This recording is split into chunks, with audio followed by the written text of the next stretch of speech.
Someone can stop talking to you, and still think about you every single day. And psychology explains exactly why. If you've ever felt confused by someone's silence, this video will change how you see it. Let me ask you something. Have you ever noticed how someone can suddenly go quiet, no messages, no calls, no explanations, yet somehow, you feel that you're still on their mind? Not because you're guessing, but because something about their silence feels intentional. Today, we're going to break down what actually happens in the human mind when someone stops talking but doesn't stop thinking. Not assumptions. Not manipulation. Just psychology. And by the end of this video, you'll understand why silence doesn't always mean disinterest, what the brain does when emotions become overwhelming, and how to interpret silence without overthinking yourself into stress. So stay with me, because the most important part comes later. Most people think silence means one of two things: they don't care anymore, or they've moved on, but psychology shows us something more nuanced. Silence is often not emotional absence. It's emotional overload. Here's a real-life example.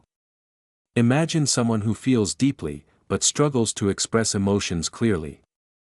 When interaction feels confusing, intense, or unresolved, their brain doesn't say, "talk more."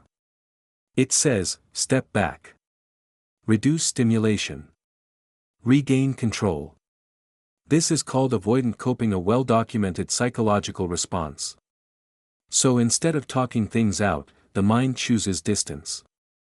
Question for you: have you ever needed space, not because you didn't care but because you cared too much? Hold that thought. Here's the key psychological truth: backhand index pointing, right thinking and communicating use different mental systems. Someone can replay conversations in their head, analyze moments again and again, feel emotional attachment, and still avoid communication. Why?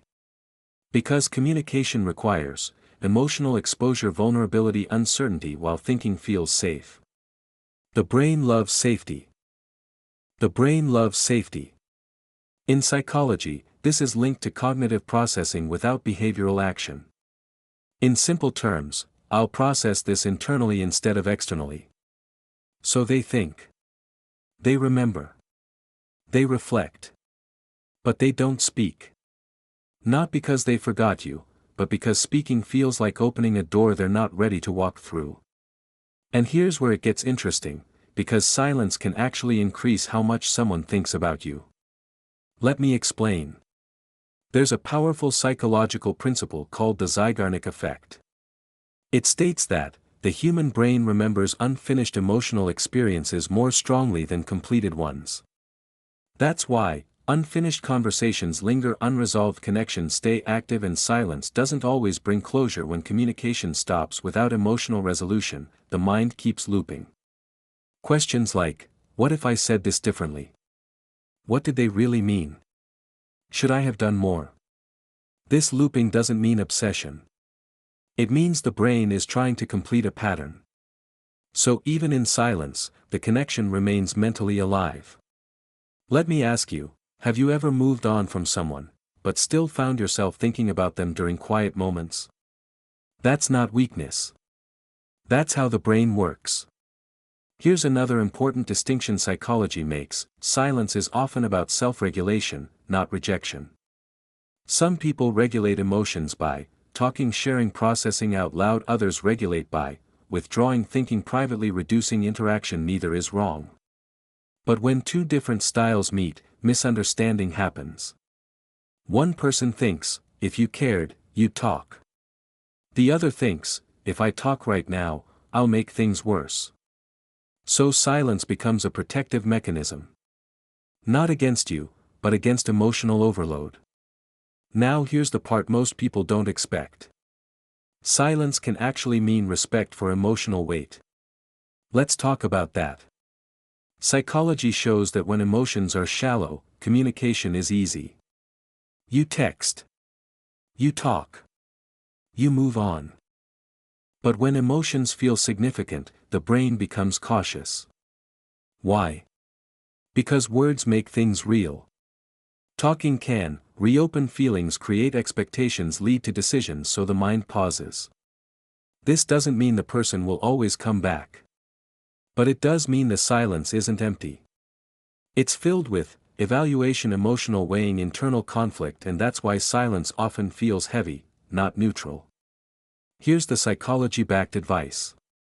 What not to do: don't assume silence equals indifference. Don't chase explanations that aren't ready. Don't fill the gap with negative stories about yourself. What to do instead: stay grounded in your own emotional stability. Let silence reveal patterns over time. Focus on clarity, not control. Psychology favors self-respect over emotional pressure.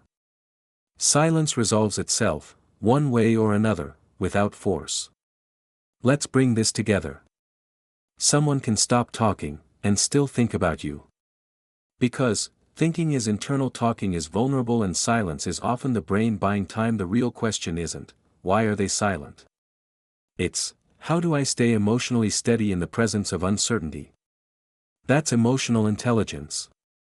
If this video helped you see silence differently, like the video, it helps the channel grow. And if you want more calm, psychology-based insights into human behavior, subscribe to Truthful Mind. Because understanding the mind changes how you experience everything. See you in the next one.